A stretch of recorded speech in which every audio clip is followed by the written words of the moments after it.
16 साल की थी जब माँ का देहांत हो गया। पापा को तो कभी मैंने देखा ही नहीं। 16 से 18 यानी 2 साल नानी ने मुझे पाला। क्योंकि नानी को शराब पीने की आदत थी तो उन्हें कोई फर्क ही नहीं पड़ता था कि मैं कहाँ जा रही हूँ, कहाँ से आ रही हूँ। रोज की तरह आज भी मैं बाहर गई थी और थोड़ा देर से लौटी, चेहरे पर मुस्कान लिए, क्योंकि मुझे मेरा मिस्टर स्पेशल मिल गया था। काफी खुश थी मैं, पर एक दिन अचानक नानी को हार्ट अटैक आया और उनकी मौत हो गई। काफी अकेली पड़ चुकी थी मैं, दिन रात रोया करती थी, मानो जैसे सब कुछ काटने को दौड़ रहा हो। अब 18 की हो चुकी थी तो कोई दिक्कत भी नहीं थी, इसीलिए मैंने मेरे मिस्टर स्पेशल से शादी की बात की और उसने तुरंत हाँ कर दी, मानो जैसे मेरे पूछने का ही इंतजार कर रहा हो। और अब 10 साल हो चुके हैं मैं यहाँ इस कोठे में काम करती हूँ। मेरी कहानी ऐसी है कि रोज सुबह उठना, अपने आप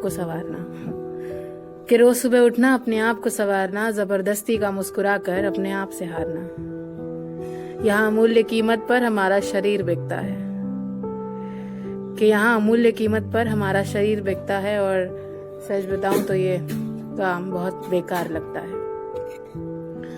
खामोश रहते हैं हम, ये हमारे काम का अंजाम है। आप औरतों में गिनती नहीं होती हमारा अलग ही नाम है।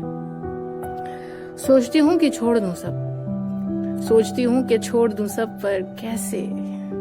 बच्ची का दाखिला कराना है, कहाँ से आएंगे पैसे? अब तो अपनी बच्ची में भी अपना ही आकार